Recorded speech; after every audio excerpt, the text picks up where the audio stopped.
Guys, magluto tayo ng chili garlic oil. Ito sili tsaka bawang na to. Nalo ko na. Vinegar, asin, daon laurel, sugar, oyster sauce, olive oil yung ginamit ko para healthy. Saka chicken powder. Sisimulan na natin. Tama lang to guys na hindi ganong durog na yung bawang para crunchy siya mamaya. Lagay na natin yung olive oil. Hatiin ko lang to guys.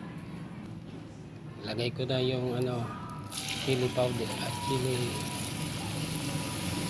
Kailangan dandaan lang yung apoy para hindi masunog. Lagay na natin yung laurel, tapos sugar, asin. Mga 30 minutes to guys, dandaan lang yung apoy. Ilagay ko na to yung suka, oyster sauce, tapos ilagay ko na to yung chicken powder. Guys, after 30 minutes ito na siya. Tatanggalin ko na yung laurel.